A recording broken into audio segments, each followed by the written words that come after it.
Hello guys, welcome to our YouTube channel Chemistry Lover. Guys, today we'll learn molecular orbital diagram of metallocene.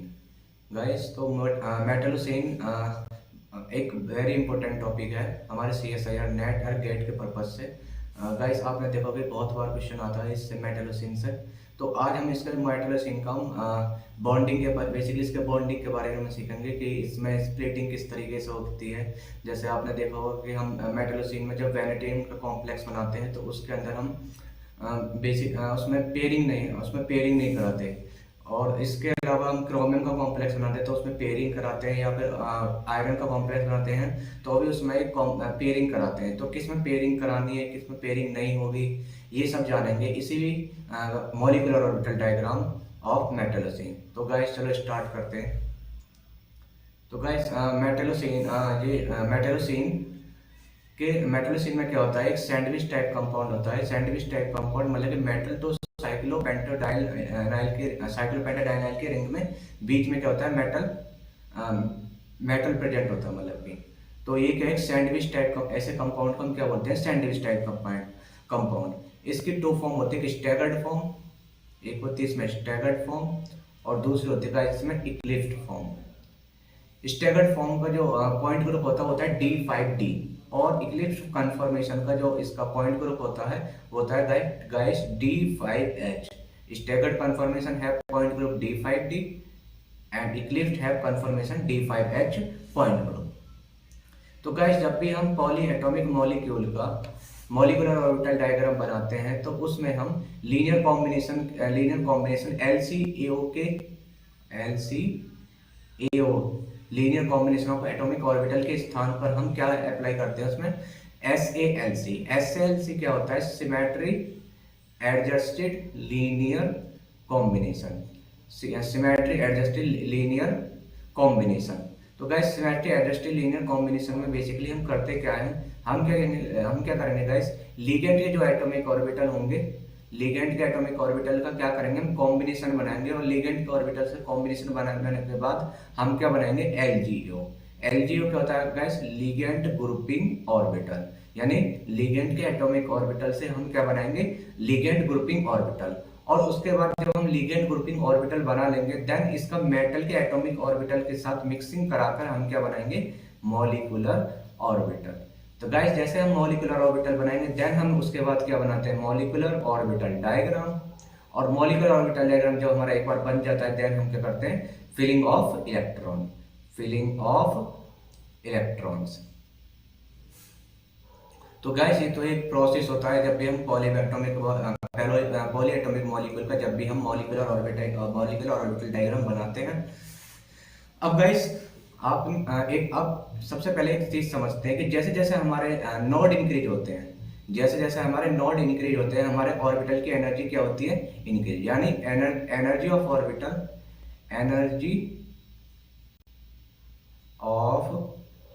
Orbital is directly proportional to node. यानी जैसे जैसे node increase होंगे हमारे orbital की energy क्या होगी, increase. तो guys जैसे ये साइक्लोपेंटाडाइनाइल की रिंग है, इसमें पहले हम नोड देखते हैं इसमें कितने नोड प्रेजेंट होंगे। तो हमें नोड के लिए हम नोडल प्लेन पास करते हैं। अब गाइस नोडल प्लेन हम कैसे पास करेंगे, तो देखो इसके लिए एक ट्रिक बताता हूँ, या फिर मैं एक सिंपल से, जब भी नोड कब लाई करता है, जब वेव हमारे प्लस फेज से माइनस फेज की तरफ आती है। जब भी वेव प्लस फेज से माइनस फेज की तरफ आएगी तो इसी को बोलते हैं हम नोड। क्वांटम में हम पढ़ते हैं इस चीज को, जब भी हम प्लस फेज से माइनस की तरफ जाएंगे तो हमें क्या मिलेगा, नोड। तो वैसे हमें इसमें भी देखना है। देखो गाइस इसमें प्लस फेज से आगे नेक्स्ट क्या है, प्लस फेज, देन उससे आगे प्लस फेज, उसके आगे प्लस फेज, उसके आगे प्लस फेज। यानी इस पर कहीं भी ऐसे नहीं कि प्लस के बाद आपको माइनस फेज मिल रहा हो। तो इसका मतलब इसमें कहीं भी नोडल प्लेन पास नहीं करेगा। तो इसमें क्या होंगे गाइस, हमारे 0 नोड। उसके बाद गाइस इस कॉम्बिनेशन में देखते हैं, इस कॉम्बिनेशन में हमारे कितने नोड प्रेजेंट होंगे। तो गाइस इसमें देखो, इसमें यहाँ पर प्लस फेस और उसके बाद नेक्स्ट आ रहा माइनस फेस, प्लस के बाद माइनस, देन यहाँ पे माइनस माइनस, देन माइनस के बाद फिर से प्लस। तो गाइस इसमें यहाँ से क्या कर सकता है, प्लेन पास कर सकता है, क्या पास कर सकता है, नोडल प्लेन। बाकी और कहीं इसमें प्लेन पास नहीं करेगा गाइस। और प्लस प्लस, क्योंकि इसमें यहाँ प्लस के बाद प्लस है, वैसे इसमें माइनस के बाद माइनस, यानी और कहीं भी इसमें नोडल प्लेन पास नहीं करेगा, ओनली वन नोडल प्लेन पास करेगा। और गाइस यहाँ पर भी पी ऑर्बिटल होता है, बट क्योंकि एक नोड पर लाई कर रहा है पी ऑर्बिटल, इसलिए इसको हम इसको नहीं दिखाएंगे। यहाँ वाले पी ऑर्बिटल को हम इसलिए नहीं दिखाएंगे क्योंकि यहाँ से क्या पर हमारे पास हो रहा है, नोड पास हो रहा है, नोडल प्लेन पास हो रहा है। ओके गाइस, तो इसमें क्या होगा, ओनली वन नोड, सॉरी यहाँ पे एक 2 लिखा हुआ है, इसमें नोड कितना होगा, वन नोड। वैसे ही गाइस इस कॉम्बिनेशन देखते हैं, तो इसमें कितने नोड पास करेंगे। देखो यहाँ पर प्लस के बाद प्लस फेस आ रहा है, तो यहाँ से तो हम नोड पास नहीं कर सकते। देन यहाँ पे प्लस के बाद माइनस, यानी यहाँ से नोड प्लेन पास हो सकता है। उसके बाद माइनस के बाद माइनस, माइनस के बाद माइनस, और दूसरा फिर माइनस से इधर प्लस है, यानी इसमें जो नोडल प्लेन पास होगा गाइस वो इस तरीके से पास होगा। इसमें नोडल प्लेन इस तरीके से होगा हमारा, और इसमें नोडल प्लेन इस तरीके से होगा, यानी प्लस के बाद जहां माइनस आ रहा है वहां क्या लाई करेगा, हमारा नोडल प्लेन लाई करेगा। तो इसमें नोडल प्लेन इस तरीके से होगा, इसमें इस तरीके से। नेक्स्ट, तो इसमें वन नोड होगा। देन गाइस इसके बाद इसमें कितने, इसमें इस कॉम्बिनेशन में देखते हैं, तो इसमें कितने नोड लाई करेंगे। एक देखो इसमें माइनस से प्लस फेस आ रहा है, यानी यहाँ से आप नोडल प्लेन पास कर सकते हो। दूसरा प्लस के बाद फिर से इसमें माइनस है, तो दूसरा नोडल प्लेन यहाँ से पास हो सकता है। तो गाइस एक तो नोडल प्लेन इसमें यहां से पास होगा,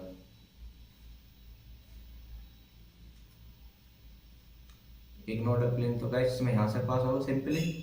और दूसरा नोडल प्लेन इसमें, क्योंकि यहाँ से प्लस माइनस और यहाँ पे प्लस से माइनस, यानी यहाँ भी फेस चेंज हो रहा है, तो दूसरा नोडल प्लेन गाइस इसमें इस तरीके से, दूसरा नोडल प्लेन किस तरीके से लाई करेगा, ये वाला।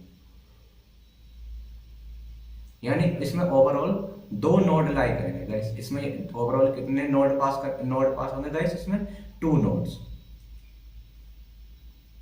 तो इसमें 4 लिखा हुआ है, इससे तो कुछ करेक्शन है गाइस। तो इसमें नोड कितने होंगे, 2। वैसे इसमें कितने नोड होंगे, देखो यहाँ पे माइनस से प्लस फेस हो रहा है, तो एक नोडल प्लेन हम यहाँ से पास कर सकते हैं। दूसरा प्लस से माइनस, दूसरा प्लस से माइनस, फिर माइनस से प्लस, फिर प्लस से माइनस और माइनस से प्लस, यानी गाइस एक नोड तो सीधा सीधा हमें यहाँ से दिख रहा है इस तरीके से। यहाँ से ऐसा पास करोगे तो एक नोडल प्लेन तो ये रहेगा, इसमें ये हो जाएगा। दूसरा नोडल प्लेन गाइस इसमें कहां से पास हो रहा है, देखो माइनस से प्लस है, यानी दूसरा नोडल प्लेन इसमें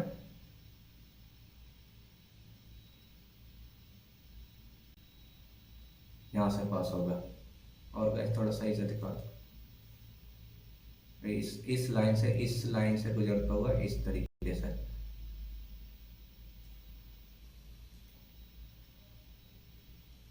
इस तरीके से।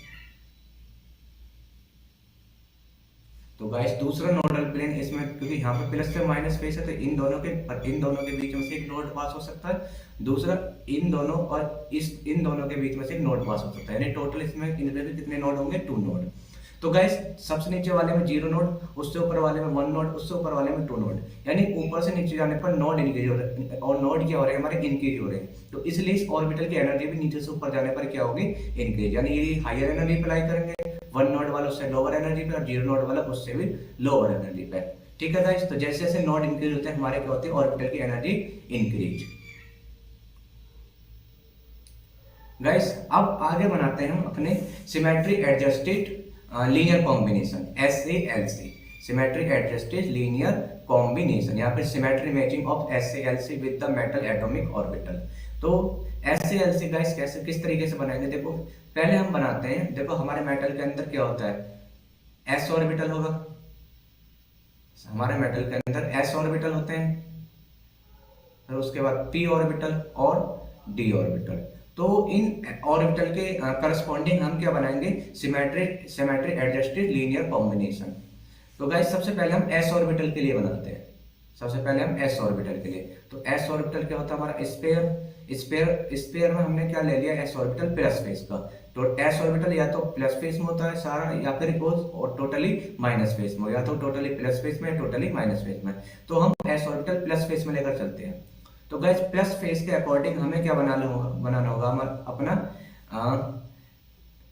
प्लस फेस के अकॉर्डिंग हमें ग्रुपिंग करनी होगी इसमें। तो गाइस देखो इसमें ग्रुपिंग कैसे करेंगे, अगर इस S ऑर्बिटल को मैं इसके बीच में फिट करता हूं, तो ये S ऑर्बिटल प्लस फेस में होगा।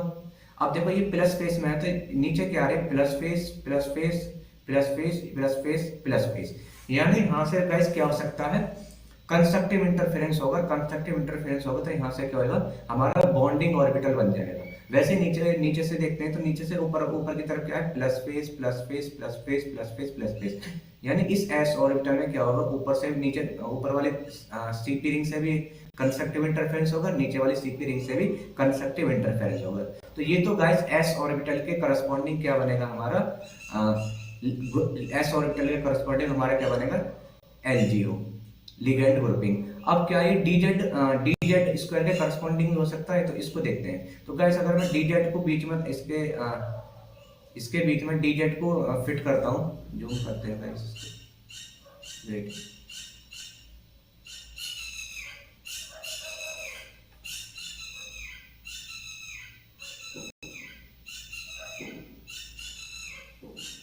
तो गाइस अगर इसके बीच में अगर मैं डीजेड स्क्वायर रखता हूँ, अगर इसके बीच में मैं डी जेड स्क्वायर रखता हूँ, तो डी जेड स्क्वायर में क्या होती है, हमारी ऊपर वाली प्लस फेस होती है, नीचे वाली क्या होती है, प्लस फेस, और बीच में क्या होती है इसकी सर्कुलर डिस्क, जो कि माइनस फेस में होगी। तो गाइस इसमें भी क्या होगा, देखो plus face plus face plus face plus face plus face plus face, यानी ऊपर से इस प्लस फेस में कंस्ट्रक्टिव इंटरफेरेंस होगा, वैसे ही नीचे से भी plus face plus face plus face plus face plus face, यानी नीचे की तरफ से भी कंस्ट्रक्टिव इंटरफेरेंस होगा और ऊपर की तरफ से भी कंस्ट्रक्टिव इंटरफेरेंस। यानी ये एस और डी जेड स्क्वायर के करस्पॉन्डिंग क्या बनेगा हमारा, बॉन्डिंग मॉलिक्यूलर ऑर्बिटल, और ये एस और डी जेड स्क्वायर के करस्पॉन्डिंग क्या होगा हमारा, एलजीओ।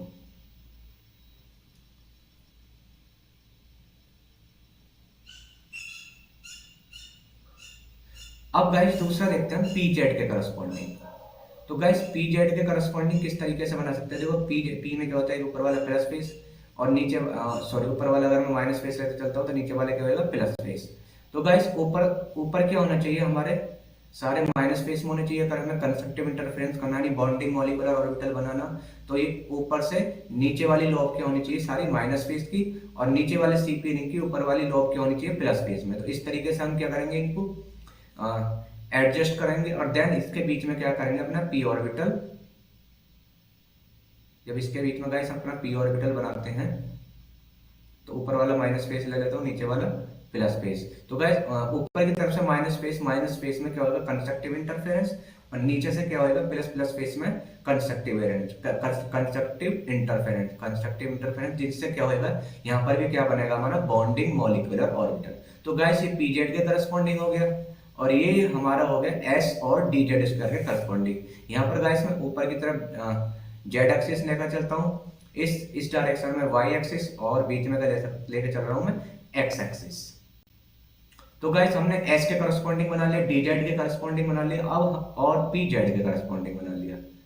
अब क्या बचा होगा गाइस, अभी भी मेरे पास 2 पी ऑर्बिटल बचे हुए हैं और 4 डी ऑर्बिटल बचे हुए हैं। तो गाइस अब मैं लेता हूं D Y Z orbital. D Y Z यानी एक बिटवीन द एक्सिस वाला, यानी इसकी लोब क्या होंगे, एक्सिस के बीच में लाई करेंगे। अगर मैं इस लोब, क्योंकि देखो डी के अंदर क्या होता है, आमने सामने की लोब सेम फेस में होती है, तो ये अगर प्लस फेस में है तो इसके सामने वाले प्लस फेस में होगी, ये इस माइनस फेस में तो ये माइनस फेस में होगी।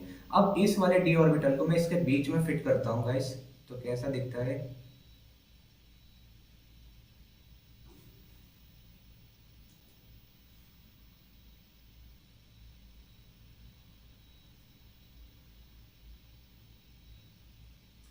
ठीक है गाइस।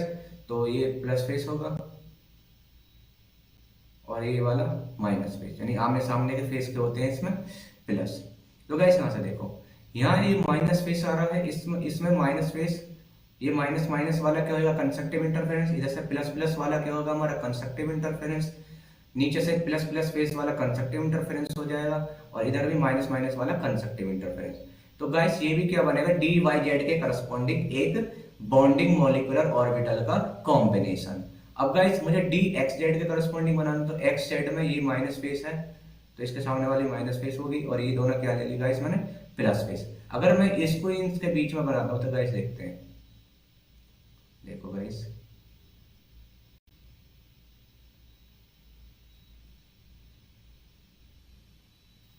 तो गाइस यहाँ पर देखो, यहाँ पर माइनस फेस, यहाँ पर प्लस फेस प्लस फेस। तो गाइस यहाँ पर देखते हैं, देखो गाइस, यहाँ पर गाइस होगा क्या, क्योंकि देखो गाइस ये क्या है, इसमें ये वाली दो लो हमारे एक्स एक्सिस के करस्पॉन्डिंग है, और ये दोनों लो हमारे जेड एक्सिस के करस्पॉन्डिंग है, क्योंकि बिटवीन द एक्सिस है। तो देखो गाइस, बिटवीन द एक्सिस में क्या होगा, देखो ये, क्योंकि ये इस तरीके का ना गाइस, यहाँ पर थोड़ा फोकस करो, वैसे ही यहाँ पर लिया मैंने, ये इस तरीके को है।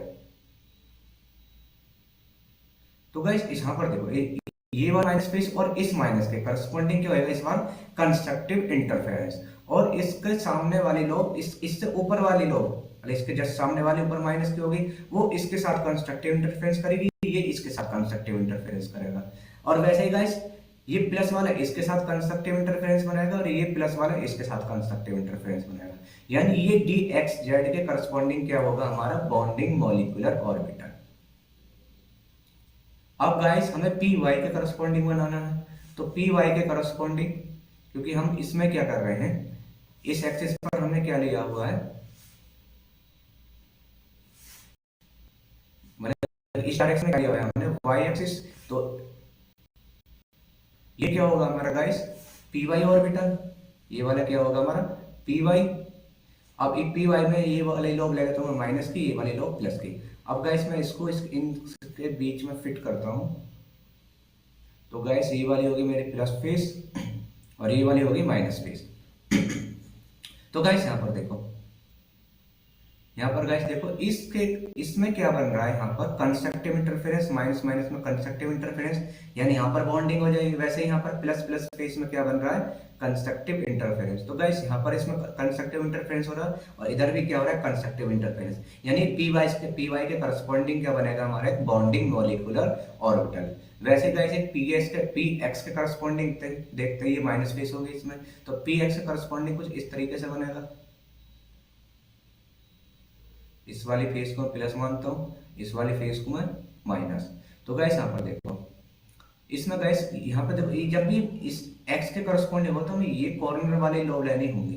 तो कॉर्नर वाली लोब पर फोकस करो गाइस, देखो ये कॉर्नर वाली लोब प्लस की है, और वैसे ये वाली कॉर्नर वाली लोब प्लस की है। तो प्लस प्लस ये वाली जो कॉर्नर वाली लोब है, कंस्ट्रक्टिव इंटरफेरेंस बनाएंगे। यहाँ पर भी देखो कॉर्नर वाली लोब, ये वाली कॉर्नर वाली लोब और ये वाली कॉर्नर वाली लोब, ये कॉर्नर वाली लोब यहाँ पर भी क्या बनाएंगे, कंस्ट्रक्टिव इंटरफेरेंस। तो गाइस ये पी एक्स के करस्पॉन्डिंग हमारे क्या बनेगा, मॉलिक्यूलर ऑर्बिटल।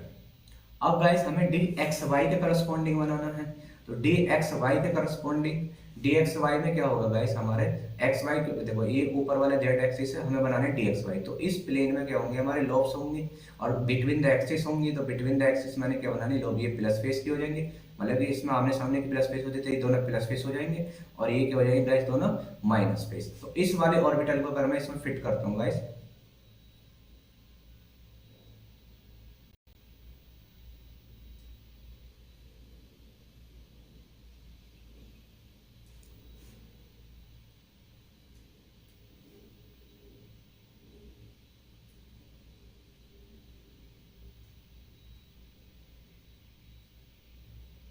इस तरीके से, तो ये प्लस फेस होगी गाइस हमारी, और दूसरी वाली माइनस फेस। तो गाइस इसमें देखो, इसमें कहां पर, क्योंकि देखो जब भी एक्स एक्सिस आएगा तो कॉर्नर वाली लोब क्या बनाएगी, कंस्ट्रक्टिव इंटरफेरेंस। तो ये कॉर्नर वाली लोब और ये कॉर्नर वाली लोब यहाँ पर कंस्ट्रक्टिव इंटरफेरेंस बनाएगी। ऐसे इसमें ये कॉर्नर वाली लोब और ये वाली कॉर्नर वाली लोब, इसमें क्या बनाएगी गाइस, कंस्ट्रक्टिव इंटरफेरेंस। तो गाइस ये कॉर्नर वाली लोब, ये वाली पीछे वाली मतलब की, और ये कॉर्नर वाली लोब कंस्ट्रक्टिव इंटरफेरेंस, और इधर से ये वाली कंस्ट्रक्टिव इंटरफेरेंस। तो गाइस ये डी एक्स वाई के करस्पॉन्डिंग क्या होगा, हमारा बॉन्डिंग मॉलिक्यूलर ऑर्बिटल। अब लास्ट हमें D X square minus Y square के करस्पॉन्डिंग बनाना है। D X square minus Y square, ये अलोंग द एक्सिस का डी ऑर्बिटल है, तो इसकी लोब क्या होंगी, अलोंग द एक्सिस। तो एक तो हमने एक्स एक्सिस के अलोंग द एक्सिस बना दी, और एक ये सॉरी वाई एक्सिस वाला लिया हुआ मैं, तो ये वाई एक्स के करस्पॉन्डिंग हो जाएगी, और ये एक्स एक्स के करस्पॉन्डिंग। तो इसको अगर मैं इसके बीच में बनाता हूँ गाइस, तो किस तरीके होगा, तो एक तो लोब हमारी इस तरीके से होगी अलोंग द एक्सिस पर, और दूसरी अलोंग द एक्सिस कुछ इस तरीके, क्योंकि ये एक्सिस है ना, तो इसके ऊपर ही बनानी है।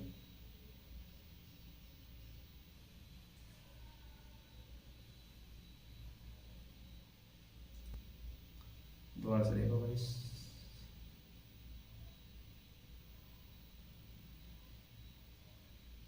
देखो गाइस, तो ये प्लस फेस हो जाएगा और ये माइनस फेस।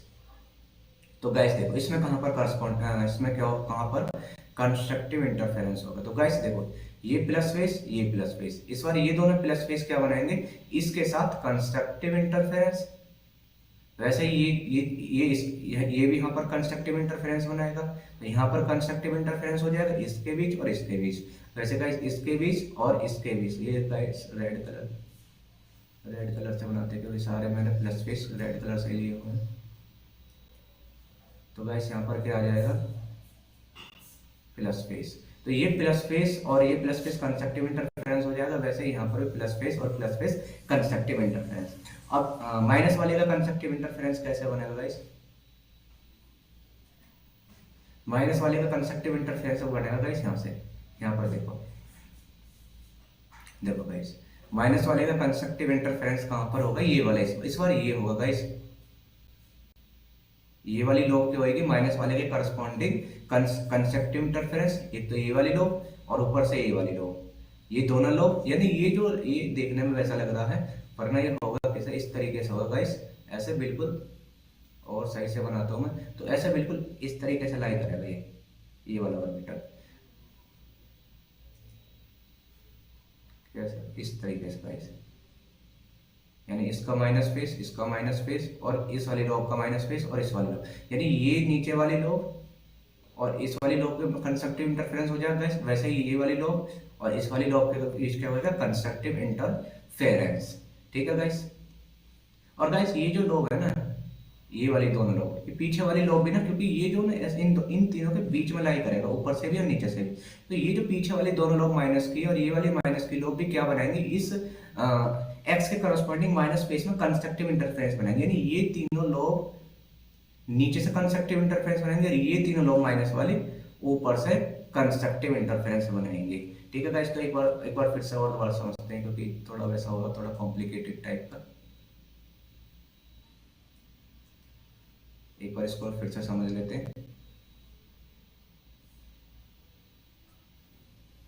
ये हमारे माइनस फेस, ये माइनस फेस, ऊपर वाली माइनस फेस, ये नीचे वाली व्हाइट कलर की माइनस फेस है जितने भी हैं, और रेड कलर में प्लस फेस।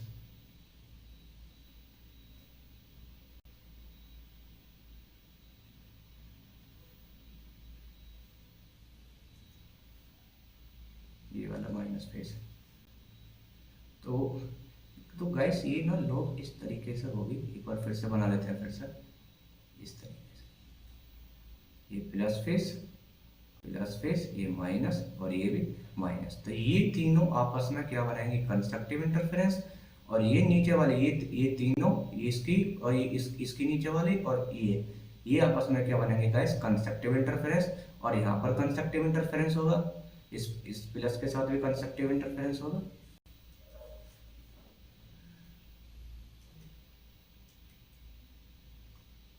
इस प्लस के साथ कंस्ट्रक्टिव इंटरफेरेंस होगा, इस प्लस के साथ, वैसे इस प्लस के साथ कंस्ट्रक्टिव इंटरफेरेंस इस प्लस के साथ। तो गाइस ये D X square minus Y square के करस्पॉन्डिंग क्या बनेगा हमारा, बॉन्डिंग मॉलिक्यूलर ऑर्बिटल। और गाइस ये टू कॉम्बिनेशन हमारे ये टू कॉम्बिनेशन वैसे होंगे कि ये किसी के साथ भी सिमेट्री एडजस्टेड नहीं होंगे, यानी एस पी डी एफ के हमारे पास तीन पी ऑर्बिटल होते हैं और एक एस ऑर्बिटल और 5 डी ऑर्बिटल। इनके करस्पॉन्डिंग जितने हमारे पास सिमेट्री एडजस्टेड होने थे वो हो गए। अब ये किसी के करस्पॉन्डिंग भी हमारे पास बॉन्डिंग मॉलिक्यूलर ऑर्बिटल नहीं बन पाएगा। अगर इन कॉम्बिनेशन को देखते हैं तो वैसे कॉम्बिनेशन किसी के साथ भी हमारा बॉन्डिंग मॉलिक्यूलर ऑर्बिटल नहीं बना पाएंगे। ये माइनस फेस लेता हूँ, ये माइनस फेस है, ये माइनस फेस है और ये माइनस फेस। तो गाइस अगर तुम इसमें एस फिट करते हो तो यहाँ से प्लस कंस्ट्रक्टिव, इसमें माइनस डिस्ट्रक्टिव, तो मतलब किसी के करस्पॉन्डिंग में ये कॉम्बिनेशन हमारे बॉन्डिंग मॉलिक्यूलर ऑर्बिटल नहीं बना पाएंगे, ना ही ये वाला बनाने वाला गाइस।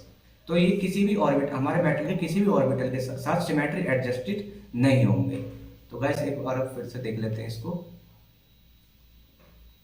ठीक है गाइस, तो सबसे नीचे वाले में ये एस और डी जेड के करस्पॉन्डिंग ये वाला हो जाएगा हमारा, पी जेड के करस्पॉन्डिंग ये वाला हो जाएगा, और पी वाई पी एक्स और पी वाई करस्पॉन्डिंग ये दोनों हो जाएंगे, डी एक्स जेड और डी वाई जेड के करस्पॉन्डिंग ये दोनों, और ये किसी के करस्पॉन्डिंग नहीं होगा, ये D X square minus Y square के करस्पॉन्डिंग होंगे और ये डी एक्स वाई के करस्पॉन्डिंग होगा। गाइस सबसे नीचे वाली बॉन्डिंग देखो गाइस, क्योंकि ये हेड टू हेड ओवरलैपिंग लग रही है, ये क्या है हेड टू हेड ओवरलैपिंग, तो हेड टू हेड ओवरलैपिंग है इसलिए इसको हम सबसे नीचे वाले सिग्मा बॉन्ड बोलेंगे। फिर ये साइड में ओवरलैपिंग है गाइस, साइड में ओवरलैपिंग कर रहे हैं इससे, इसलिए इसको हम क्या बोलेंगे पाई बॉन्ड। और गाइस तीसरे में देखो गाइस, इसमें क्या है हम जब भी इस तरीके से ओवरलैपिंग होती है यानी डी ऑर्बिटल की दोनों लोब यूज करते हैं हम बॉन्डिंग के लिए।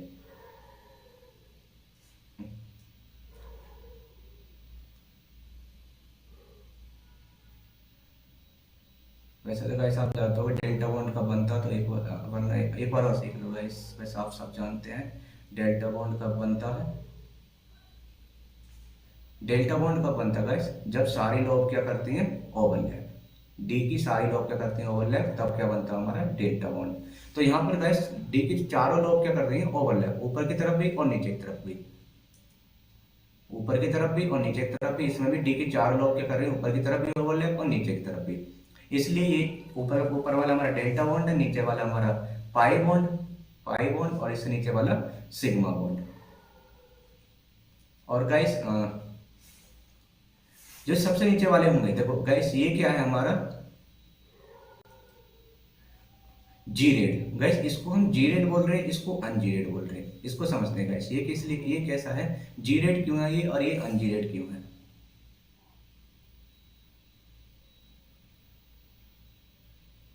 तो गाइस यहाँ पर फोकस करो, देखो गाइस यहाँ पर आप देखते हो ना इसका जी रेड का मतलब होता है सेंटर ऑफ सिमेट्री, जिसमें सेंटर ऑफ सिमेट्री प्रेजेंट होती है वो हमारा जे रेड होता है, और जिसमें सेंटर ऑफ सिमेट्री प्रेजेंट नहीं होती वो क्या होता है हमारा अनजी रेड। तो गाइस यहाँ पर देखोगे ना, इसमें देखो इसमें यहाँ पर देखो ये प्लस प्लस प्लस के सामने प्लस आ रहा है, यहाँ पर सेंटर ऑफ सिमेट्री प्रेजेंट है, वैसे यहाँ पर भी सेंटर ऑफ सिमेट्री प्रेजेंट है, और यहाँ पर तो गाइस प्लस के नीचे यहाँ तो प्लस के नीचे प्लस आएगा, यानी ये देखो ये आगे की तरफ है और ये पीछे की तरफ है, ये प्लस पेस पीछे की तरफ है ये आगे की तरफ है, यानी यहाँ भी सेंटर ऑफ सिमेट्री प्रेजेंट है इन दोनों के बीच में, यानी गाइस इसमें सेंटर ऑफ सिमेट्री प्रेजेंट है, सेंटर ऑफ सिमेट्री प्रेजेंट है, ये क्या होगा हमारा जी रेड। दूसरा इसको देखते हैं गाइस, तो इसमें क्या है सेंटर ऑफ सिमेट्री प्रेजेंट नहीं होगी, क्यों नहीं होगी, देखो गाइस इसमें सेंटर ऑफ सिमेट्री इसलिए प्रेजेंट नहीं होगी क्योंकि गाइस देखो यहाँ पर एक प्लस पेस है, जस्ट इसके सामने वाला इधर जस्ट इसके सामने पीछे वाला क्या है माइनस पेस, यानी प्लस के सामने माइनस आ रहा है यानी ये नॉन सिमेट्रिकल हो गया, वैसे ही माइनस के सामने प्लस पेस आ रहा है तो ये भी नॉन सिमेट्रिकल है, यहाँ पर भी देखो प्लस तो इसके सामने वाला माइनस, ये भी नॉन सिमेट्रिकल, यानी ये हमारा क्या होगा अनजीरेड, इसमें सेंटर ऑफ सिमेट्री प्रेजेंट नहीं है तो ये क्या होगा हमारा अनजीरेड। अब गाइस इसको हम जी रेड बोल रहे हैं, तो ये क्यों जी रेड है, देखो यहाँ पर सेम टू सेम वही, कुछ भी नहीं, इसमें माइनस के सामने इधर माइनस आ रहा है, इसके माइनस के सामने इस वाले माइनस के सामने पीछे वाला माइनस, और इसके सामने ये वाला माइनस, इस प्लस के सामने प्लस प्लस के इस प्लस के सामने प्लस प्लस के सामने प्लस प्लस के सामने प्लस, तो इसके अंदर सेंटर ऑफ सिमेट्री प्रेजेंट है इसलिए इसको हम जी रेड बोल रहे हैं। इसमें यहाँ पर देखो यहाँ पर ये माइनस पेस में, इसके पीछे वाला माइनस पेस में है, माइनस माइनस इधर माइनस माइनस ये वाला प्लस इसके साथ प्लस में है और ये वाला प्लस इसके साथ प्लस में, यानी ये वाला हमारा क्या होगा जी रेड, ये दोनों ही क्या होंगे हमारे जी रेड, और ये हमारा अनजी रेड होगा, देखते हैं क्यों, क्योंकि देखो यहाँ माइनस है तो उसके सामने प्लस है, ये माइनस ये प्लस, सेंटर ऑफ सिमेट्री नहीं है प्रेजेंट एब्सेंट है, इसमें माइनस यहाँ पर देखो यहाँ माइनस इधर plus minus plus, centre of symmetry नहीं है प्रेजेंट, वैसे ही गाइस इसमें देखते हैं हम ये प्लस या माइनस यानी सेंटर ऑफ सिमेट्री प्रेजेंट नहीं। ऊपर नीचे देखने का इस आपको ऊपर वाली सी पेयरिंग और इस वाली सी पेयरिंग 180 के एंगल पर, तो इसमें सेंटर ऑफ सिमेट्री प्रेजेंट नहीं है, वैसे सी इसके अंदर भी सेंटर ऑफ सिमेट्री प्रेजेंट नहीं हुई, यहाँ माइनस उसके जस्ट सामने प्लस आ रहा है, यहीं से दिख गया guys centre of symmetry present नहीं है, यहाँ भी देखो यहाँ माइनस है तो उसके सामने प्लस आ रहा है, यहाँ प्लस है तो यहाँ माइनस, यानी इसके अंदर भी सेंटर ऑफ सिमेट्री प्रेजेंट नहीं है। अब गाइस इसको जी रेड बोल रहे थे, इसमें सेंटर ऑफ सिमेट्री प्रेजेंट होगी, देखो यहाँ माइनस है तो जस्ट उसके सामने माइनस फेस आ रहा है, और इधर प्लस है तो उसके सामने प्लस फेस, इस माइनस के सामने माइनस प्लस के सामने प्लस, यानी इसके अंदर भी सेंटर ऑफ सिमेट्री प्रेजेंट है। वैसे ही गाइस इसमें भी देखना दे, यहाँ पर देख लो ये माइनस उसके सामने माइनस प्लस के सामने प्लस प्लस के सामने प्लस, इस माइनस के सामने इधर माइनस, तो गाइस इसके अंदर सेंटर ऑफ सिमेट्री प्रेजेंट है तो ये जी रेड होगा, ये अनजी रेड होगा गाइस, क्योंकि इस यहाँ माइनस फेस है और ये क्या है प्लस फेस, माइनस माइनस के सामने प्लस फेस और यहाँ माइनस के सामने माइनस के सामने क्या है हमारा, इस माइनस के सामने क्या है लाइक, इस माइनस के सामने इस वाले,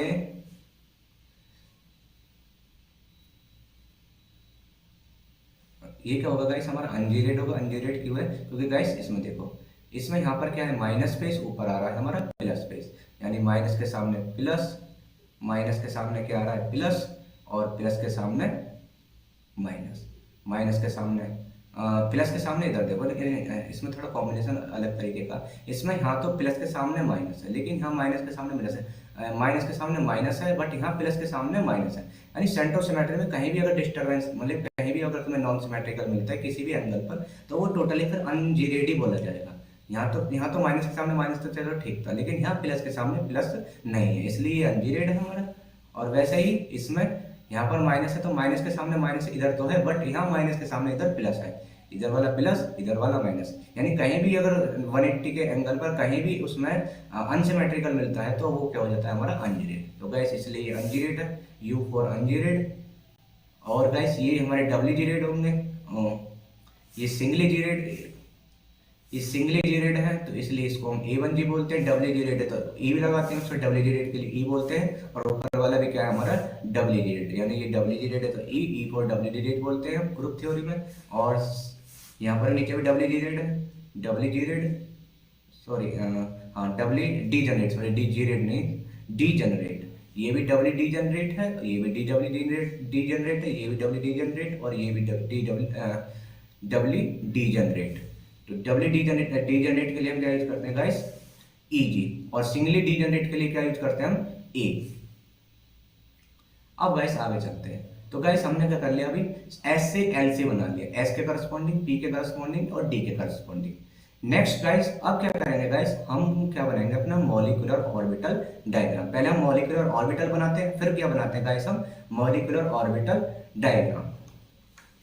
तो गाइस सबसे पहले हम लेते हैं A1G, A1G जो कि ये इधर इस तरफ गाइस हमने क्या लिया है लिगेंड के ऑर्बिटल, जो हमने LGO बनाए थे, इधर क्या है हमारे LGO, और इस तरफ मेटल के एटॉमिक ऑर्बिटल, इधर मेटल के एटॉमिक ऑर्बिटल, और इस तरफ लिगेंड के ग्रुपिंग ऑर्बिटल। तो गाइस मेटल के एटॉमिक, मेटल क्योंकि लेस इलेक्ट्रोनेगेटिव होता है इसलिए इसके एटॉमिक ऑर्बिटल हायर एनर्जी पर होंगे, और लिगेंड क्योंकि मोर इलेक्ट्रोनेगेटिव होते हैं इसलिए इनके एटॉमिक ऑर्बिटल लोअर एनर्जी में लाई करेंगे एज कंपेयर टू मेटल। अब गाइस सबसे पहले हम देखते हैं A1G, A1G जो कि एस के करस्पॉन्डिंग हमारा बॉन्डिंग मॉलिक्यूलर ऑर्बिटल था। तो A1G किसके करस्पॉन्डिंग था गाइस, एस के करस्पॉन्डिंग, यानी ये एस से क्या होगा हमारा मिक्सिंग। तो देखो गाइस यहाँ पर होगी एस के करस्पॉन्डिंग, और ये A1G एस के करस्पॉन्डिंग।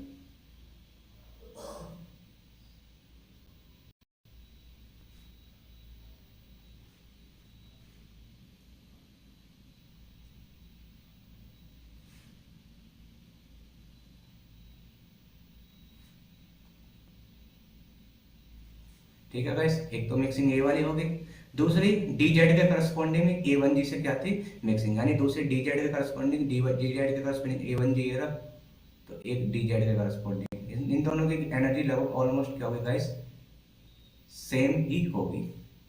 ठीक है गाइस, अब यहाँ से ये तो दिखा दिया हमने बॉन्डिंग, इनके करस्पॉन्डिंग हमारे क्या होंगे एंटी बॉन्डिंग भी लाई करेंगे गाइस, तो इनके एंटी बॉन्डिंग भी बनाते हैं हम। तो गाइस A1G के करस्पॉन्डिंग एंटी बॉन्डिंग कहाँ पर लाई करेगा गाइस हमारा, इससे जस्ट ऊपर, इसका एंटी बॉन्डिंग तो गाइस यहाँ पर लाई करेगा इससे थोड़ा ऊपर।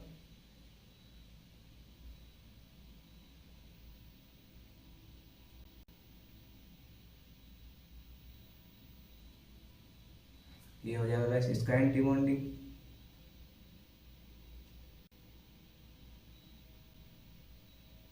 और इसके करस्पॉन्डिंग एंटी बॉन्डिंग गाइस हमारा कहाँ पर होगा, इससे थोड़ा सा ऊपर, यानी यहाँ पर।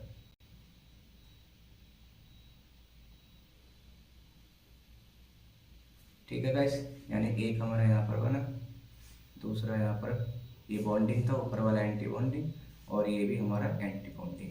तो पहले मिक्सिंग तो गाइस हमने A1G के करस्पॉन्डिंग करा दी। अब दूसरी A2U के करस्पॉन्डिंग A2U की हमारी जो A2U के करस्पॉन्डिंग जो होगी, ये A2U है गाइस, ये क्या है A2U।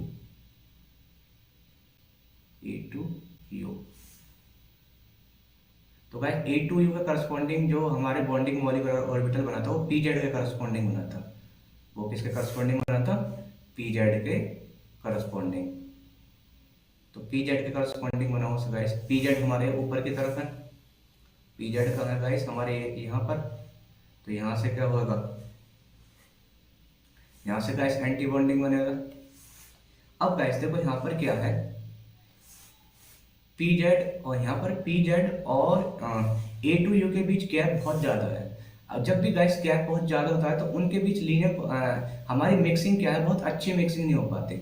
जब भी गैप इंक्रीज होता है तो हमारी मिक्सिंग अच्छी नहीं होती, और जब मिक्सिंग अच्छी नहीं होगी तो हमारा बॉन्डिंग मॉलिक्यूलर ऑर्बिटल क्या होगा, लो एनर्जी का। बॉन्डिंग एनर्जी लो एनर्जी का होगा, यानी वो थोड़े हायर एनर्जी पर लाई करेगा। और उसका एंटी बॉन्डिंग में क्या होगा हमारा, एंटी बॉन्डिंग जितना ये मतलब जितना नीचे की तरफ आता है उतने उसका एंटी बॉन्डिंग ऊपर की तरफ जाता है। यानी अगर ये कम नीचे आएगा तो इसका एंटी बॉन्डिंग भी कम ऊपर जाएगा। तो गाइस A2U के करस्पॉन्डिंग इससे थोड़ा ऊपर की तरफ लाई करेगा, क्योंकि यहाँ पर गैप ज़्यादा है, गैप ज़्यादा तो इतनी अच्छी मिक्सिंग नहीं हो पाएगी। तो एक PZ के करस्पॉन्डिंग बना देंगे गाइस, और PZ के करस्पॉन्डिंग गाइस पर हमें एंटी बॉन्डिंग भी बनाना है। तो एंटी बॉन्डिंग जस्ट इसके थोड़ा ऊपर लाई करेगा गाइस। तो गाइस यहाँ पर क्या हो जाएगा इसका एंटी बॉन्डिंग।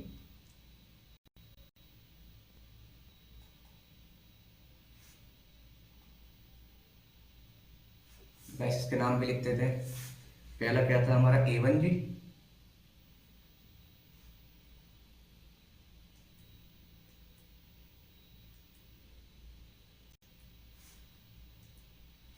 पहला था हमारा A1G। दूसरा क्या होगा गाइस हमारा A2U का करस्पॉन्डिंग बना है। और गाइस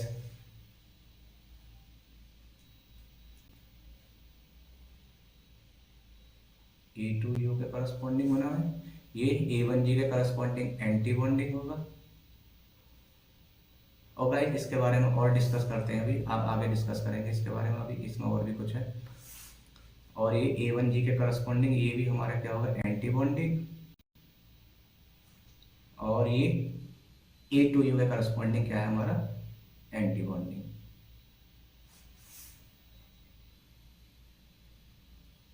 अब गाइस हमने A1G और A2U के करस्पॉन्डिंग हमने अपना मॉलिक्यूलर ऑर्बिटल डायग्राम ड्रॉ कर दिया। अब E1G के करस्पॉन्डिंग ड्रॉ करते हैं, E1G और E1U के करस्पॉन्डिंग। तो गाइस E1G और E1U के करस्पॉन्डिंग हमारे मेटल के कौन से डी ऑर्बिटल थे? E1G और E1U के करस्पॉन्डिंग गाइस हमारे थे DYZ, DXZ एंड PY और PX। तो गाइस DZ के करस्पॉन्डिंग एक तो हम अपना मॉलिक्यूलर ऑर्बिटल डायग्राम बनाएंगे। तो E1G के करस्पॉन्डिंग E1G से आ जाएगा गाइस, यानी यहाँ पर क्या है गाइस गैप कम है, यहाँ पर गाइस गैप कम है तो यहाँ पर मिक्सिंग होगी। और E1G यहाँ पर आ जाएगा। वैसे ही गाइस इसका एंटी बॉन्डिंग भी बनेगा, ये E1G का बॉन्डिंग हो गया और E1G का एंटी बॉन्डिंग इससे ऊपर की तरफ लाई करेगा। E1G का एंटी बॉन्डिंग, E1G का एंटी बॉन्डिंग गाइस A1G से ऊपर जाएगा। A1G से ऊपर क्यों जाएगा गाइस, इसका रीजन क्या है गाइस,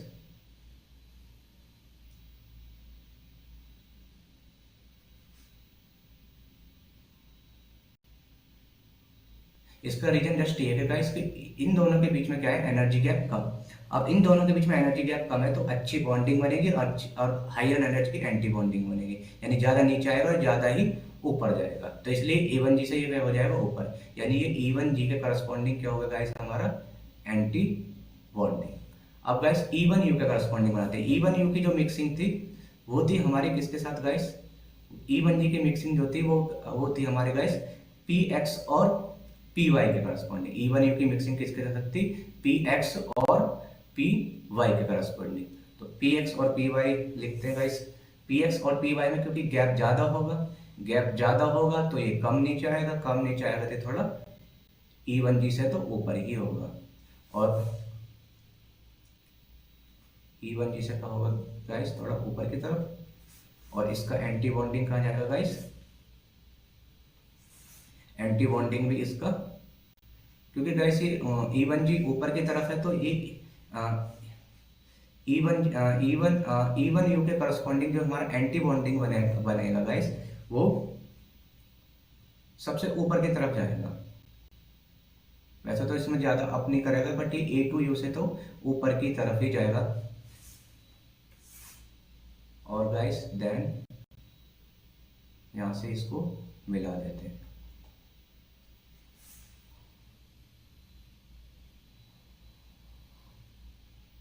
गाइस अब हमने क्या कर लिया, E1G और E1 यू के करस्पॉन्डिंग बना लिया। अब E2G और E2 यू के करस्पॉन्डिंग बनाते हैं। E2G और E2 यू के करस्पॉन्डिंग तो कोई भी सिमेट्री एडजस्टेड नहीं था, लेकिन E2G का करस्पॉन्डिंग है वो क्या है, dxy और dx square minus Y square. तो गाइस यहाँ पर देखते हैं E2 यू के करस्पॉन्डिंग इस बार क्या है, देखो हमारे लीगेंड ऊपर की तरफ लाई हो गए, लीगेंड का ऑर्बिटल ऊपर की तरफ है और इसके नीचे की तरफ है, तो यहाँ से बॉन्डिंग आएगा और यहाँ से क्या जाएगा, एंटी बॉन्डिंग। तो गाइस देखते हैं E2 यू के करस्पॉन्डिंग हमें क्या बनाना है गाइस, E2G के करस्पॉन्डिंग एंटी बॉन्डिंग, यानी एंटी बॉन्डिंग तो यहाँ से जाएगा, पर एंटी बॉन्डिंग कहाँ से जाएगा, यहाँ से।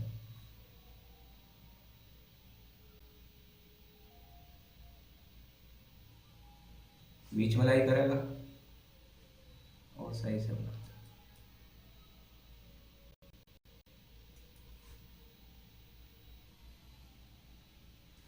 और ये यहाँ से क्या होगा गाइस, मेटल का डी ऑर्बिटल। और ये तो हो गया इसका एंटी बॉन्डिंग, जो कि किसके करस्पॉन्डिंग है, E2G के करस्पॉन्डिंग एंटी बॉन्डिंग है। और गाइस इसका बॉन्डिंग कहाँ होगा, नीचे की तरफ, बॉन्डिंग कहाँ, नीचे की तरफ लाई करेगा। अब क्योंकि यहाँ भी गैप ज़्यादा है तो इसलिए इसके E2G लाई करेगा, इस E1G से ऊपर तक था हमारा गाइस E1U, ये था E1U, और इससे ऊपर क्या आएगा गाइस हमारे E2G, इससे ऊपर क्या होंगे गाइस हमारे E2G। यहाँ पर क्या आ जाएंगे E2G, जो कि डबली डीजनरेट है, ये हमारे क्या है, डबली डीजनरेट। और गाइस हमारे E1U भी डबली डीजनरेट थे, E1U भी क्या थे हमारे यहाँ पर डबली डीजनरेट, Px और Py बने, तो ये भी डबली डीजनरेट ही बनाने गाइस, एक ये वाला एक ये वाला, दो ऑर्बिटल दिखाओ सेम एनर्जी पर, दो मॉलिक्यूलर ऑर्बिटल।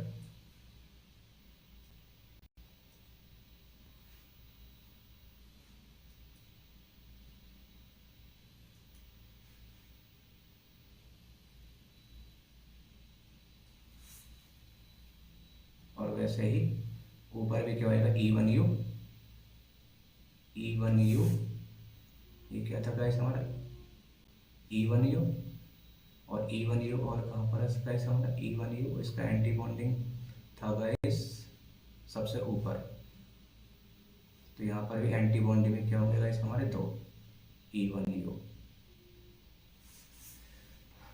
तो गाइस ये एंटी बॉन्डिंग, ये सॉरी बॉन्डिंग होगा E2G के करस्पॉन्डिंग, E2G के करस्पॉन्डिंग, और इसका एंटी बॉन्डिंग कहाँ पर लाई करेगा गाइस, E2G का एंटी बॉन्डिंग, E2G का एंटी बॉन्डिंग हमने यहाँ पर बनाते हैं, जो कि डबल डीजनरेट है। दो बनाओ इसलिए गाइस इसके लिए भी एक तो गाइस ये हुआ मॉलिक्यूलर ऑर्बिटल डायग्राम। मॉलिक्यूलर, अगर हम इसको आयरन के लिए बनाते हैं इसका मॉलिक्यूलर ऑर्बिटल डायग्राम, तो एक सी पेयरिंग दैट इज 6 इलेक्ट्रॉन, एक सी पेयरिंग 6 इलेक्ट्रॉन, दो सी पेयरिंग होगी तो 6 × 2 12। और आयरन कितना होता है गाइस इसमें D6, क्योंकि इस पर 2+ आ जाएगा, और ये होगा D6, तो आयरन के अंदर D6 के अंदर 6 इलेक्ट्रॉन, यानी 6 × 2 12 + 6 हो गया 80। तो इसमें 18 इलेक्ट्रॉन फिल करने गाइस, 80 इलेक्ट्रॉन फिल करो, 1 3 4 5 6 7 8, यहाँ होल्डर्स रूल लगाएगा क्योंकि डीजनरेट है, फिर पेयरिंग करा दो उसके बाद नेक्स्ट, देन A1G, और फिर देन उसके बाद तो वैसे यहाँ भी डब्ल्यू डी जनरेट था, ये वाली E1G भी क्या था, डब्ल्यू डी जनरेट, तो यहाँ भी E2G भी डब्ल्यू डी जनरेट है, E1U भी, E1U और E2G दोनों ही doubly degenerate. Total electron कितना है, 2 4 6 6 और 4 10, 10 और 4 14, 14 14 और 2 16,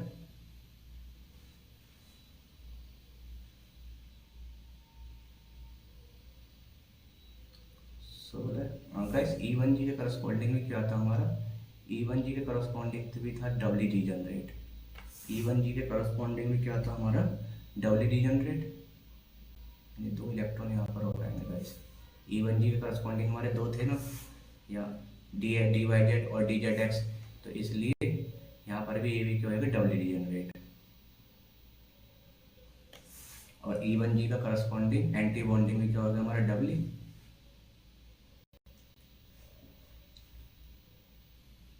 ठीक है गाइस, तो ये होगा इसका कंप्लीट मॉलिक्यूलर ऑर्बिटल डायग्राम, जिसके अंदर टोटल 18 इलेक्ट्रॉन फिल हो गए, 2 4 4 और 4 8 8 8 और 4 12 12 और 4 16 16 और 2 18 इलेक्ट्रॉन। अब गाइस इस A1G पर फोकस करते हैं। A1G वैसे तो वैसे हमारा होना चाहिए एंटी बॉन्डिंग, बट गाइस एक तो इसमें क्या होता है, डी ऑर्बिटल और A1G के ये वाला A1G और इस वाले A1G के करस्पॉन्डिंग एक तो गैप ज्यादा है, जिसकी वजह से इतना अच्छा ये एंटी बॉन्डिंग नहीं बन पाता। दूसरा रीजन गाइस इसका ये भी है, दूसरा रीजन क्या है कि देखो जैसे डी जेड स्क्वायर ऑर्बिटल, ये था हमारा डी जेड ऑर्बिटल, और इसके चारों तरफ क्या होते हैं हमारे सर्कुलर डिस्क, प्लस फेस और इसमें क्या होते हैं माइनस वाले फेस। इस सर्कुलर डिस्क में क्या होते हैं माइनस और उसके ऊपर प्लस और प्लस। जब इसको तुम इसके बीच में रखते हो गाइस, तो ये जब इसके बीच में आप इसको डी जेड स्क्वायर को इसके बीच में रखो गाइस, तो ये माइनस फेस और ये प्लस फेस और ये प्लस फेस, प्लस फेस तो गाइस कंस्ट्रक्टिव इंटरफेरेंस करेगी, नीचे वाले plus face constructive interference, but ये जो माइनस फेस होती है, ये माइनस फेस इस प्लस वालों के साथ डिस्ट्रक्टिव इंटरफेरेंस बनाएगी। वैसे इन ऊपर वाले प्लस फेस के साथ ये माइनस वाली डिस्क क्या बनाएगी, डिस्ट्रक्टिव इंटरफेरेंस, जिसकी वजह से गाइस होता क्या है कि ये हमारा कंस्ट्रक्टिव और डिस्ट्रक्टिव दोनों होने की वजह से एक अच्छा एंटी बॉन्डिंग और बॉन्डिंग नहीं बन पाता, जिस एक तरीके का ये क्या रह जाता है हमारा, एक नॉन बॉन्डिंग ही हो जाता है, ये क्या हो जाता है नॉन बॉन्डिंग। तो इसलिए इसको क्या बोलेंगे हम, नॉन बॉन्डिंग, NB। क्यों, क्योंकि इसके 2 रीजन है, एक तो हमारा गैप ज्यादा है इसके और इसके बीच में गैप ज्यादा है, दूसरा क्या है डी जेड में क्या होती है सर्कुलर डिस्क की वजह से क्या हो जाएगा, इन लोब के बीच डिस्ट्रक्टिव इंटरफेरेंस हो जाएगा, नीचे से भी और ऊपर की तरफ से डिस्ट्रक्टिव इंटरफेरेंस हो जाएगा। तो गाइस ये जो हमारा A1G जो लाई करेगा गाइस, वो एक नॉन बॉन्डिंग होगा, उससे ऊपर के सारे क्या होंगे गाइस हमारे, उससे ऊपर के एंटी बॉन्डिंग होंगे, स्टार लगा हुआ उस पर, तो उससे ऊपर के एंटी बॉन्डिंग और ये नीचे बॉन्डिंग वाले। तो गाइस आप फोकस करते हैं, देखो अब यहाँ पर अब स्टार्ट होती है इसमें सबसे मेन कहानी पेयरिंग की। गाइस देखो हम देखते हैं वैनेडियम के अंदर हम कोई पेयरिंग नहीं कराते, यानी इलेक्ट्रॉन हम पिन कराते, इलेक्ट्रॉन हायर एनर्जी पर ले जाते हैं, लेकिन जैसे वैनेडियम से क्रोमियम पर आते हैं तो यहाँ पर क्या है, एक इलेक्ट्रॉन फिल करने के बाद हम ऊपर फिल नहीं करते बल्कि हम नीचे पेयर कराते हैं। देन Mn के अंदर हम क्या करते हैं, पेयरिंग नहीं कराकर हम इलेक्ट्रॉन ऊपर फिल कराते हैं। तो गाइस इसका मतलब कि क्या है इसका पूरा, जैसे इसमें आगे सब पेयरिंग हो रहा है, पेयरिंग होती है, देन ऊपर इलेक्ट्रॉन ऊपर जाएगा। तो गाइस इसका कंसेप्ट क्या है ये समझना है मेन तो में। तो देखो गाइस इसका सारा खेल है इलेक्ट्रोनेगेटिविटी पर। इसको अगर ये किस पर डिपेंड है, पेयरिंग इलेक्ट्रोनेगेटिविटी। देखो गाइस यहाँ पर देखोगे वैनेडियम की इलेक्ट्रोनेगेटिविटी होती है 1.6, क्रोमियम की होती है 1.7, फिर इलेक्ट्रोनेगेटिविटी फिर से कम होती है और देन उसके बाद इंक्रीज होती है और यहाँ पर इक्वल होते हैं इन दोनों के बीच, यानी इलेक्ट्रोनेगेटिविटी पहले इंक्रीज हुई फिर डिक्रीज हुई। तो इससे गाइस क्या होगा,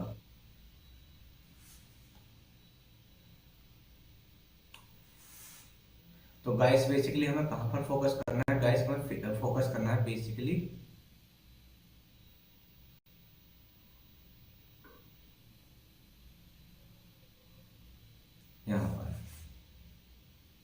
इस वाले स्प्लिटिंग पर हमें फोकस करना है, इस वाले स्प्लिटिंग पर क्या करना है हमें फोकस। तो गाइस यहाँ पर देखो गाइस, जैसे ही हम पीरियड थर्ड पीरियड में लेफ्ट से राइट की तरफ जाते हैं तो इलेक्ट्रोनेगेटिविटी वैनेडियम से क्रोमियम पर, वैनेडियम से क्रोमियम पर इलेक्ट्रोनेगेटिविटी इंक्रीज होती है। देन इलेक्ट्रोनेगेटिविटी क्रोमियम से मैग्नीशियम पर डिक्रीज होती है। देन मैग्नीशियम से आयरन पर इंक्रीज होती है। और कोबाल्ट और निकल पर क्या होती है, यानी आयरन से कोबाल्ट की तरफ इंक्रीज होती है। देन कांस्टेंट हो जाती है, यानी कोबाल्ट और निकल के लिए बराबर होती है। तो गाइस इलेक्ट्रोनेगेटिविटी से होगा क्या, जैसे जैसे गाइस इलेक्ट्रोनेगेटिविटी इंक्रीज होगी हमारे लेफ्ट से राइट की तरफ। अब गाइस यहाँ पर देखते हैं,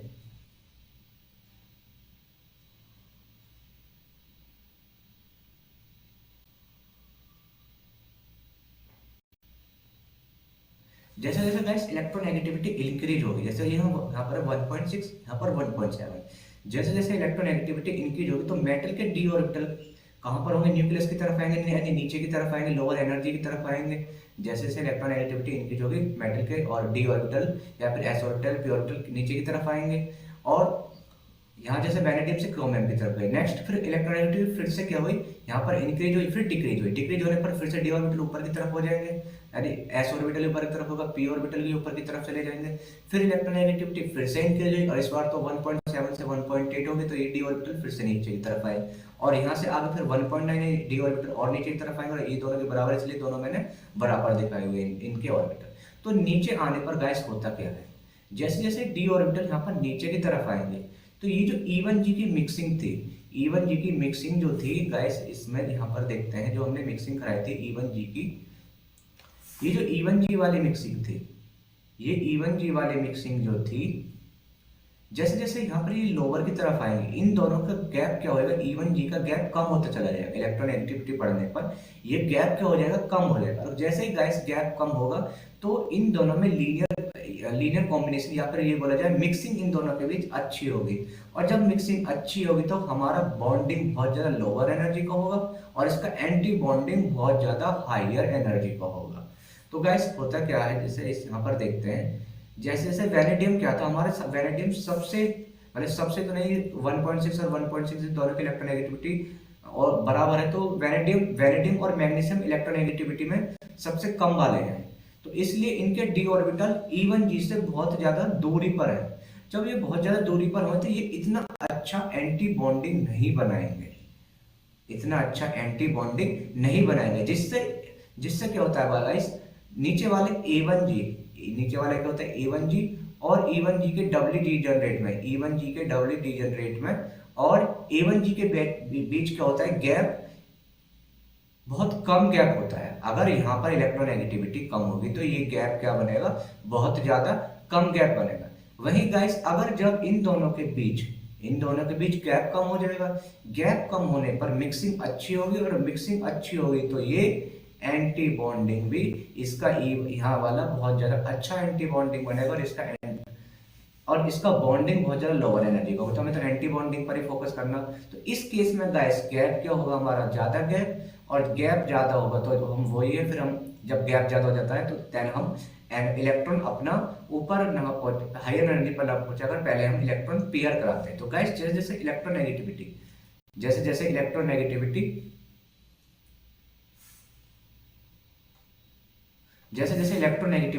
इंक्रीज होती है, जैसे जैसे इलेक्ट्रोनेगेटिविटी इंक्रीज होती है E1G और डी ऑर्बिटल के बीच का गैप कम हो जाता है, जिससे मिक्सिंग अच्छी होती है।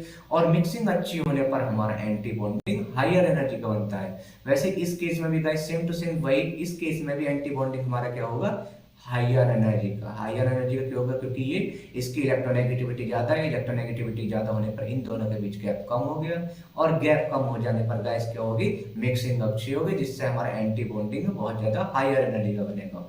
और इस केस में गाइस, इस केस में या फिर इस केस में हमारा एंटी बॉन्डिंग लोअर एनर्जी का होगा, ये लोअर एनर्जी का होगा और इनसे क्या होगा, हायर एनर्जी का। गाइस ये भी देखो बहुत ज्यादा इन दोनों के बीच भी गैप बहुत ज्यादा कम ही हो गया है। कम होने पर इसका भी एक बहुत ज्यादा हायर एनर्जी का ही एंटी बॉन्डिंग बनेगा, इससे तो कम होगा। और फिर भी क्या होगा, इसमें गैप जो है एक ज्यादा गैप होगा, फिर क्या होगा, जब गैप ज्यादा होगा तो फिर से हम क्या करेंगे, पेयरिंग करेंगे इस केस में भी। तो गाइस जैसे जैसे इलेक्ट्रोनेगेटिविटी इंक्रीज होती है, इलेक्ट्रोनेगेटिविटी इंक्रीज होने पर डी ऑर्बिटल नीचे की तरफ आ जाते हैं, जैसे इसमें आया हुआ है। और जैसे जैसे डी ऑर्बिटल नीचे की तरफ आते हैं तो E1G और इसमें अच्छी मिक्सिंग होगी, अच्छी मिक्सिंग होगी तो अच्छा हायर एनर्जी का एंटी बॉन्डिंग बनेगा और लोअर एनर्जी का इसका बॉन्डिंग बनेगा। तो गाइस इससे देखो क्या होता है। तो गाइस जैसे जैसे इलेक्ट्रोनेगेटिविटी, जैसे यहाँ इसमें तो इलेक्ट्रोनेगेटिविटी बहुत कम है, जब इलेक्ट्रोनेगेटिविटी बहुत कम है तो इसमें क्या है, हमारा एंटी बॉन्डिंग E1G का गैप क्या है गाइस, बहुत कम गैप, कम गैप है। इसलिए अब इसमें 3 इलेक्ट्रॉन है तो 3 इलेक्ट्रॉन तो यहीं तक फील हो जाते हैं। हमें पहुंचाने ऊपर इलेक्ट्रॉन पहुंचाने के लिए हमारे पास इलेक्ट्रॉन है भी नहीं, क्योंकि 3 इलेक्ट्रॉन है वी के अंदर। तो लेकिन जैसे ही हम क्रोमियम की तरफ जाएंगे गाइस, क्योंकि क्रोमियम की इलेक्ट्रोनेगेटिविटी इंक्रीज हुई है, इंक्रीज होने पर ये गैप बढ़ गया होगा, बढ़ने पर गाइस ये चौथा इलेक्ट्रॉन जो भरेंगे 1 2 3 इलेक्ट्रॉन भरने का जो चौथा इलेक्ट्रॉन है, हम नीचे पहले पेयर कराएंगे, क्योंकि यहाँ पर गैप बहुत ज्यादा है। ये चौथा इलेक्ट्रॉन इस वाले ऑर्बिट मॉलिक्यूलर ऑर्बिटल में नहीं जाएगा। देन इसके बाद फिर से इलेक्ट्रोनेगेटिविटी कम होगी। अब इलेक्ट्रोनेगेटिविटी कम होगी तो गैप कम हो जाएगा, गैप कम हो जाएगा तो फिर चौथा और पांचवा इलेक्ट्रॉन कहाँ फिल होगा गाइस, इसके हायर एनर्जी वाले ऑर्बिटल में, यानी एंटी बॉन्डिंग के अंदर। फिर देन गाइस उसके बाद फिर से इलेक्ट्रोनेगेटिविटी इंक्रीज हुई, इलेक्ट्रोनेगेटिविटी इंक्रीज होने पर गैप बढ़ता है, बढ़ने के बाद हमें क्या करानी पड़ेगी गाइस, पहले इलेक्ट्रॉन की पेयरिंग करानी पड़ेगी। तब पेयरिंग कराने के बाद हमारे रिमेनिंग इलेक्ट्रॉन जितने होंगे उनको हम ऊपर रिफिल करेंगे। कोई 6 इलेक्ट्रॉन है तो इसके 6 इलेक्ट्रॉन यहीं पर फिल हो जाएंगे। देन गाइस इसके बाद इलेक्ट्रोनेगेटिविटी फिर इंक्रीज हुई, इलेक्ट्रोनेगेटिविटी इंक्रीज होने पर गैप बढ़ेगा, और गैप बढ़ेगा तो गाइस फिर क्या हो गए, हम इलेक्ट्रॉनों को पहले इलेक्ट्रॉन की पेयरिंग कराएंगे, देन हम क्या कराएंगे, ऊपर इलेक्ट्रॉन ले जाएंगे। पेयरिंग कराने के बाद देन इलेक्ट्रॉन ऊपर ले जाएंगे। उसके बाद इसमें भी इलेक्ट्रोनेगेटिविटी दोनों की ज्यादा है, दोनों की इक्वल भी है, तो इसमें भी गैप तो दोनों का बराबर होगा। और गैप बराबर होगा तो पहले हमने इलेक्ट्रॉनों की कराई पेयरिंग 6 इलेक्ट्रॉन की, देन बचे हुए 2 इलेक्ट्रॉन, देन हमें बचे हुए 2 इलेक्ट्रॉन, जब हम 2 इलेक्ट्रॉनों को तब क्या करेंगे, हम ऊपर ले जाएंगे। पहले हम पेयरिंग कराएंगे, पेयरिंग कराने के बाद जब 2 इलेक्ट्रॉन बचते तब उसको हायर एनर्जी पर ले जाएंगे गाइस, क्योंकि इलेक्ट्रोनेगेटिविटी क्या हो रही है, इंक्रीज हो रही है। यहाँ पर इंक्रीज होने पर इलेक्ट्रोनेगेटिविटी जैसे जैसे इंक्रीज होगी गाइस, जैसे जैसे इलेक्ट्रोनेगेटिविटी क्या होगी,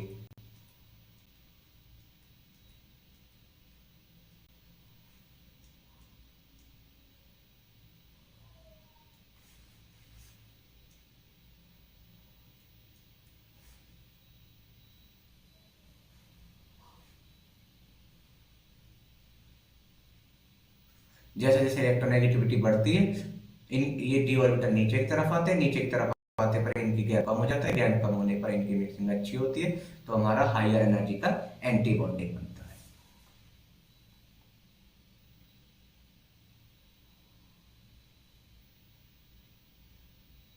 जिससे गाइस ये वाला गैप क्या होता है ना गाइस, हमारा ये वाला गैप, इसमें non bonding D Z disc की डी नॉन बॉन्डिंग था, इसमें सर्कुलर डिस्क थी माइनस वाली, जिससे ऑलमोस्ट नॉन बॉन्डिंग हो गया था।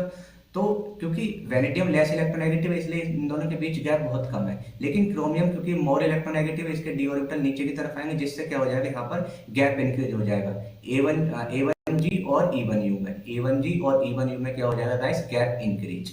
फिर नेक्स्ट गाइस उसके बाद Mn फिर से लेस इलेक्ट्रोनेगेटिव हो गया, फिर से लेस इलेक्ट्रोनेगेटिव, तो फिर इसके डी ऑर्बिटल वही जैसे वेनेडियम के ऊपर के ताले E1G के इलेक्ट्रो ऑर्बिटल मॉलिक्यूलर ऑर्बिटल क्या हो जाते हैं, हायर एनर्जी के। और इसमें क्योंकि इलेक्ट्रोनेगेटिव और बड़ी तो ये और हायर एनर्जी के, इसमें इन दोनों की सेम है इसलिए मैंने ऑलमोस्ट बराबर ही दिखानी चाहिए वैसे इन दोनों की, तो क्योंकि दोनों की इलेक्ट्रोनेगेटिविटी बराबर है, इसलिए इन दोनों के डी और E1G के और molecular orbital almost same energy पर लाई करेंगे। तो गाइस जब गैप कम होगा, क्योंकि ये तो D3 से 3 इलेक्ट्रॉन भरने हैं इसमें, तो 3 इलेक्ट्रॉन तो हम 1 बाय 1 फिल कर देंगे। क्रोमियम में क्योंकि गैप इंक्रीज हो गया, इलेक्ट्रोनेगेटिविटी इंक्रीज हो रही है इसमें, तो इसलिए इसमें इलेक्ट्रॉन यहाँ पर नीचे की तरफ क्या होते हैं गाइस, पेयर। देन यहाँ पर क्या होगा, Mn में फिर इलेक्ट्रोनेगेटिविटी कम होगी, इलेक्ट्रोनेगेटिविटी कम होगी तो 5 इलेक्ट्रॉन भरे जाते हैं Mn के अंदर, और वो 5 इलेक्ट्रॉन हम 1 बाय 1 फिल करेंगे हायर एनर्जी, क्योंकि गैप कम है इसलिए हम इलेक्ट्रॉन को ऊपर पहुंचा देंगे। गैप कम होगा तो इलेक्ट्रॉन ऊपर की तरफ पहुंचा देंगे। इसमें 6 इलेक्ट्रॉन है, अब गाइस क्योंकि गैप बढ़ गया, इलेक्ट्रोनेगेटिविटी इंक्रीज हुई है, तो इसलिए इलेक्ट्रॉन इसमें क्या फिल होंगे नीचे वाले ऑर्बिटल्स में। देन गाइस कॉपर में और ज्यादा इलेक्ट्रोनेगेटिविटी इंक्रीज हुई है, जिससे क्या होगा गाइस, हमारे ये वाले ऑर्बिटल और ऊपर चले जाएंगे, जिससे पहले पेयरिंग होगी इन सबकी, पेयरिंग होने के बाद देन नेक्स्ट इलेक्ट्रॉन हमारा ऊपर फिल होगा। इसमें भी गाइस पहले पेयरिंग होगी, देन नेक्स्ट इलेक्ट्रॉन क्या होगा गाइस, हमारा ऊपर की तरफ फिल होगा। तो गाइस सबसे पहले इसमें इलेक्ट्रोनेगेटिविटी पर डिपेंड है। अब गाइस फिर उसके बाद अब तो बॉन्ड ऑर्डर निकालते हैं। बॉन्ड ऑर्डर जैसे देखो गाइस, बीच वाले एंटी बॉन्डिंग था और इससे ऊपर ये सॉरी नॉन बॉन्डिंग था, उससे ऊपर एंटी बॉन्डिंग है, नीचे क्या है हमारा बॉन्डिंग। तो इसके दो बॉन्डिंग में इलेक्ट्रॉन है और एक नॉन बॉन्डिंग में, तो इसका बॉन्ड बॉन्ड ऑर्डर तो इन 2 इलेक्ट्रॉनों पर ही डिपेंडेंट है, यानी बॉन्ड ऑर्डर निकालते हैं 1/2 मल्टीप्लाई 2 आएगा, यानी इसके लिए तो 1 ही आएगा गाइस। इसके लिए 2 मल्टीप्लाई 3 बॉन्डिंग इलेक्ट्रॉन है, यानी ये भी होगा 1/2 मल्टीप्लाई 3। और इसमें गाइस इसमें देखा जाए तो 2 मल्टीप्लाई 1/2, नॉन बॉन्डिंग का तो काउंट नहीं करना बॉन्ड ऑर्डर में, बाकी माइनस का 1/2 और 2। तो गाइस ये बस मैं ऐसे ही बना रहा हूँ, बॉन्ड ऑर्डर तो नीचे से भी निकालना है। अब बस मैं देखता हूँ कि बॉन्ड ऑर्डर किस ऑर्डर में होगा, तो बस यहीं से हम थोड़ा सा जज कर सकते हैं इसको। और इसके 4 है बॉन्डिंग के अंदर, इसमें भी गाइस 4 है बॉन्डिंग के अंदर।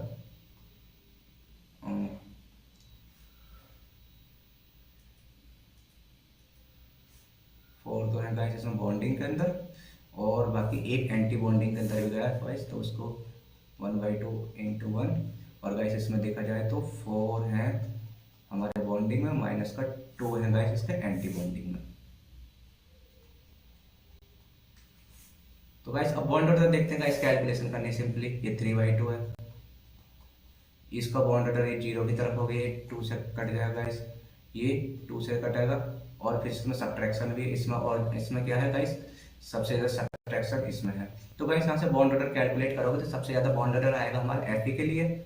Fe के लिए गाइस सबसे ज़्यादा होगा, क्यों? क्योंकि इसमें माइनस कुछ भी नहीं होगा, इसलिए सबसे ज़्यादा बॉन्ड ऑर्डर इसके लिए आएगा। देन CO के लिए गाइस क्यों? क्योंकि इसमें 1/2 ही माइनस हो रहा है। देन क्रोमियम के लिए गाइस, क्रोमियम के लिए इसलिए क्योंकि 3/2 है।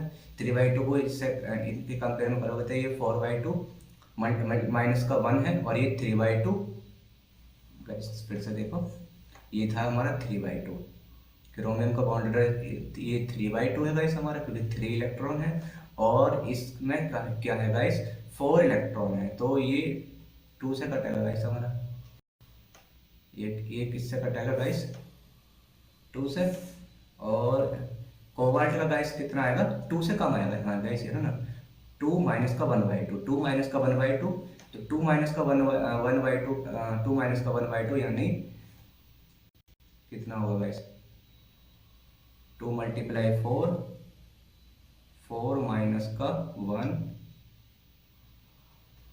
यानी गाइस ये हो गया ऑलमोस्ट क्या 2 4 यानी 3/2। तो गाइस ये भी 3/2 है, और ये भी हमारे क्या निकल का आया 3/2। बट गाइस ये भी हमारा 3/2 है, और ये भी हमारा 3/2, तो इन दोनों का बॉन्ड ऑर्डर ऑलमोस्ट सेम ही होगा गाइस, क्रोमियम और दूसरा निकल का। क्रोमियम और सॉरी कोबाल्ट का क्या होगा बॉन्ड ऑर्डर? ऑलमोस्ट सेम होगा। बट गाइस ये भी बोल सकते हैं इसका इलेक्ट्रॉन एक एंटी बॉन्डिंग में जा रहा है, और दूसरा ये 2 इलेक्ट्रॉन इसके नॉन बॉन्डिंग में है। ये जो DZ स्क्वायर होता है ऑलमोस्ट नॉन बॉन्डिंग, और उसके साथ साथ कुछ स्लाइटली इसमें एंटी बॉन्डिंग भी करेक्टर होता है। तो इसलिए DZ में अगर इलेक्ट्रॉन जा रहा है तो गाइस उसका बॉन्ड ऑर्डर हम क्रोमियम से तो कम ही रखेंगे, क्रोमियम से कम रखेंगे, क्योंकि इसमें DZ में इलेक्ट्रॉन गया। इसमें गाइस नॉन बॉन्डिंग के साथ साथ स्लाइटली एंटी बॉन्डिंग भी होता है, स्लाइटली एंटी बॉन्डिंग, इसलिए इसका बॉन्ड ऑर्डर क्रोमियम के बाद होगा। देन वैनेडियम का बॉन्ड ऑर्डर, क्योंकि वैनेडियम का क्या है 1, और देन Mn का सबसे कम क्यों है गाइस? Mn का कम इसलिए क्योंकि इसमें क्या हो गया माइनस हो गए, इसमें क्या हो गया माइनस, इसका 1 आ रही है वैल्यू, इसमें क्या हो गया 0, यानी Mn का बॉन्ड ऑर्डर सबसे कम होगा और वैनेडियम का उससे ज़्यादा। अब बॉन्ड लेंथ निकालनी तो गाइस इसका जस्ट अपोज कर दो। बॉन्ड लेंथ तो हम जानते हैं बॉन्ड ऑर्डर के इनवर्सली प्रोपोर्शनल होती है बॉन्ड लेंथ, तो जस्ट इसका अपोज कर दें तो ये क्या जाएगा हमारी बॉन्ड लेंथ ऑर्डर। तो गाइस